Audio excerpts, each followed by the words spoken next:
Hello, everyone. My name is Adam Kruger. This is my Lit Ideas series, and today we are going to be reviewing the novel Devil in a Blue Dress by Walter Mosley.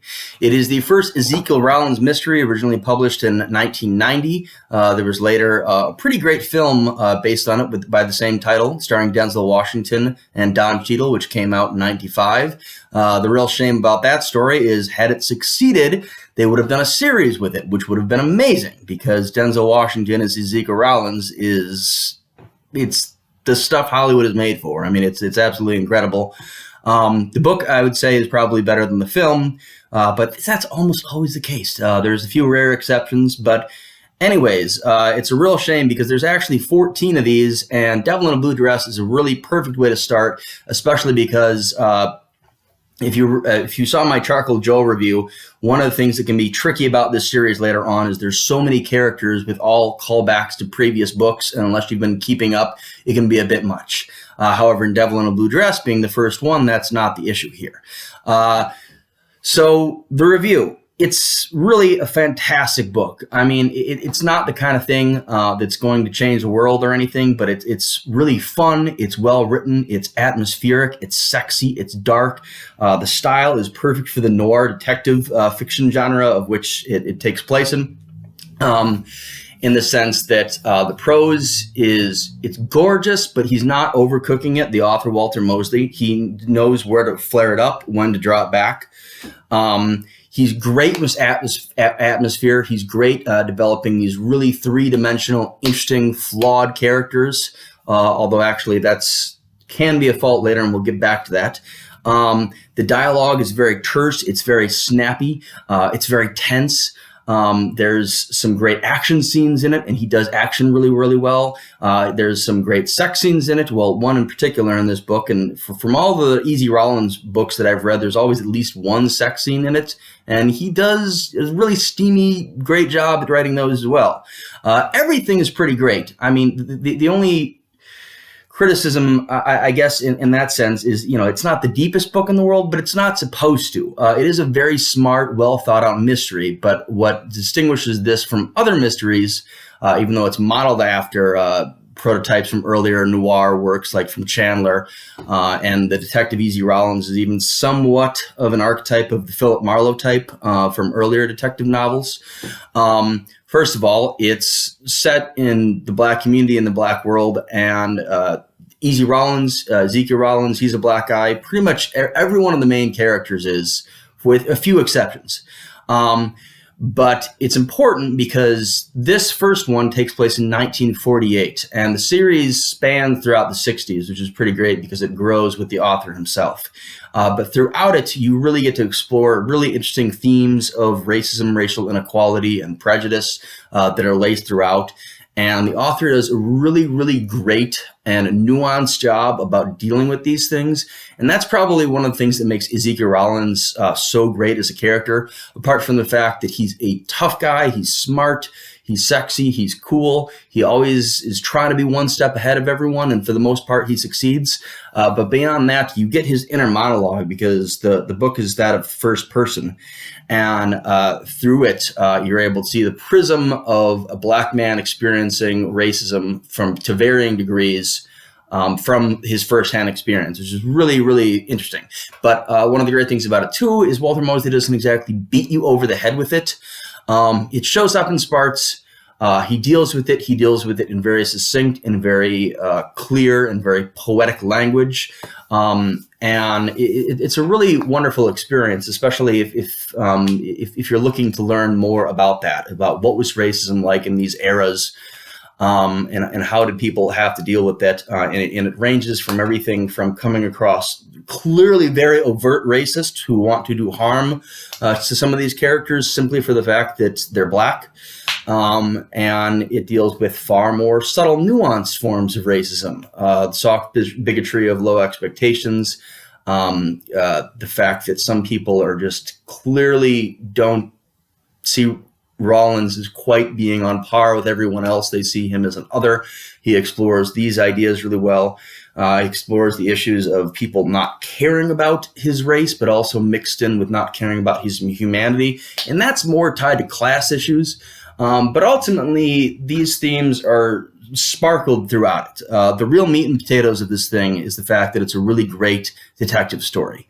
Now, one thing I would say about that is it's not styled after something like Agatha Christie.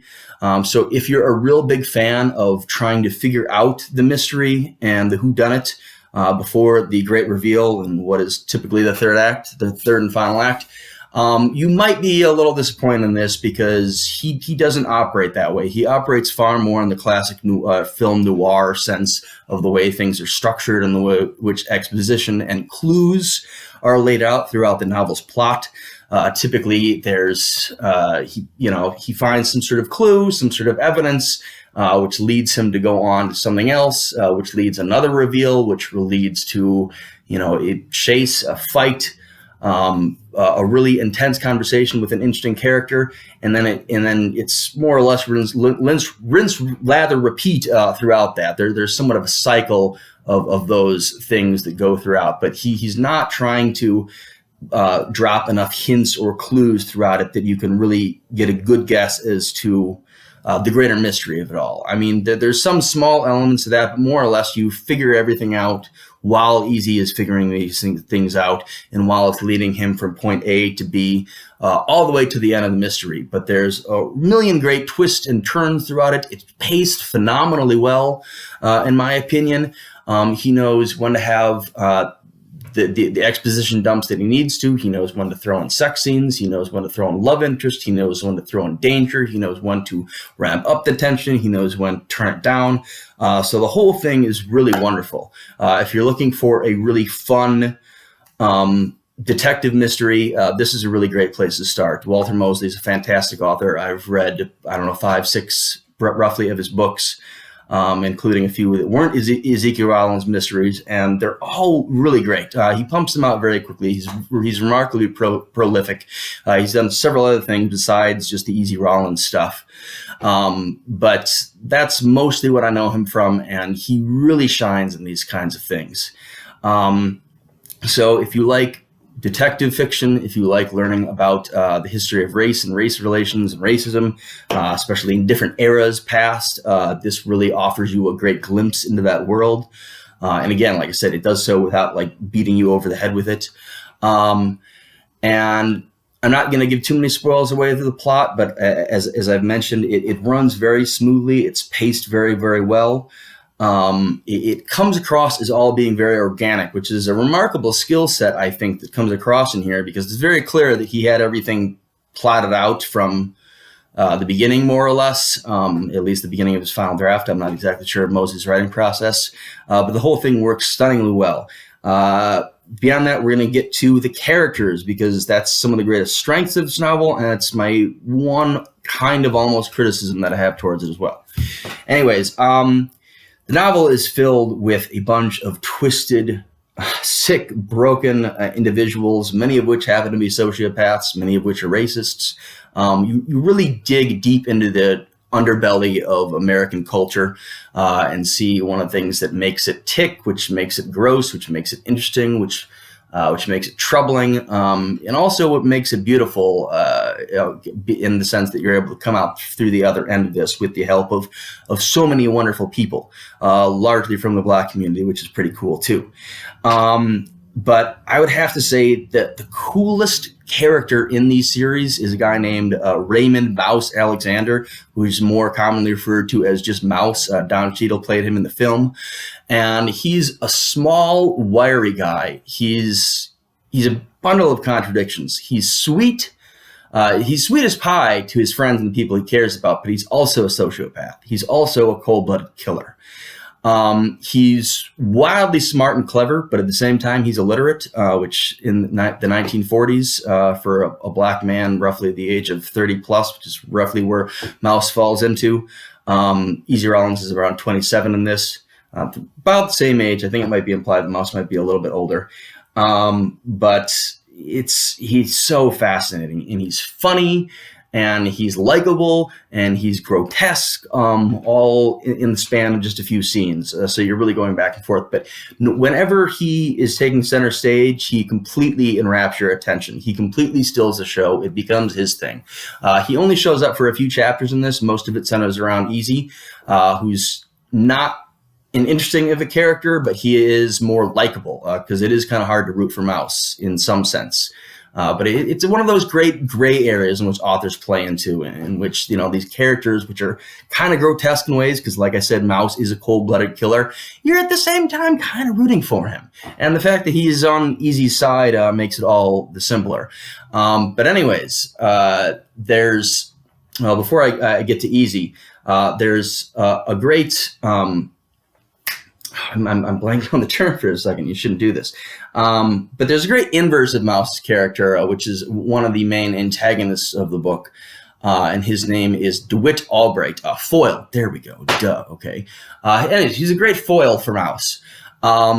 And he's a white guy. He's also a sociopath. He's also a sweet talker. There's parts where you really like him. There's parts more towards the end, especially as the novel progresses, where you really hate him. But I really don't want to spoil anything in there for you if it's your first time reading it.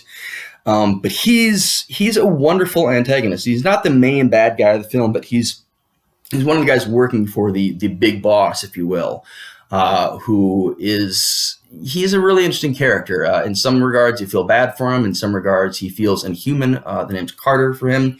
But when you're dealing with him, you're dealing with issues of class, and especially in the way that he interacts with Easy, and how these things, the conflicts and the cooperations that they come into, you just see that they're completely of these different worlds, and that dynamic plays out so well. But the DeWitt Albright character, an inverse foil for Mouse, represents one of the antagonists.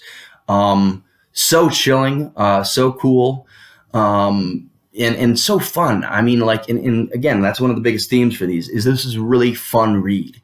Having wrapped all of that up, I'm going to get to my one criticism, which I launched in Charcoal Joe 2. And that's, as much as Easy Rawlins is really interesting because the voice in his head is so revelatory, especially for the experiences that he's going through, in the sense that you're able to step into another person's shoes and experience a whole new world. And the writer does a really great job with this. In that sense, Easy is kind of just an avatar for that. And that's all really interesting. But with Easy, he's likable. He's a stand-up guy. He stands in the face of adversity so often and deals with it with such stoicism and grace that you can't help but root for the guy. But if there's any one flaw in the novel, or in the novel series even, it's that he's almost too perfect. And in interviews, Mosley has basically said that he wanted his main protagonist in this book series to be not only black, but to be a stand-up guy who's admirable, and I can totally understand that. But in the same sense, it does also make him one of the less interesting characters within his own book series. Although he's surrounded by so much cool stuff happening and so many other really great characters that at the end of the day, you don't really care. But if you are looking for one bit of nitpicky criticism, that would probably be it. Otherwise, Walter Mosley, Devil in a Blue Dress. If you're into detective fiction, if you're into historical fiction, if you're into studying elements of racism, this is the book for you. And what's even better is there's 13 more of these if you really like it. And from what I've read of them, they're all on a very similar high quality. So I can't recommend the series enough. Check it out. Walter Mosley, Devil in a Blue Dress. If you like this video, like, subscribe, do all of that fun stuff. And we'll see you very soon, because we're doing a lot of reading in the quarantine. All right, you guys stay safe.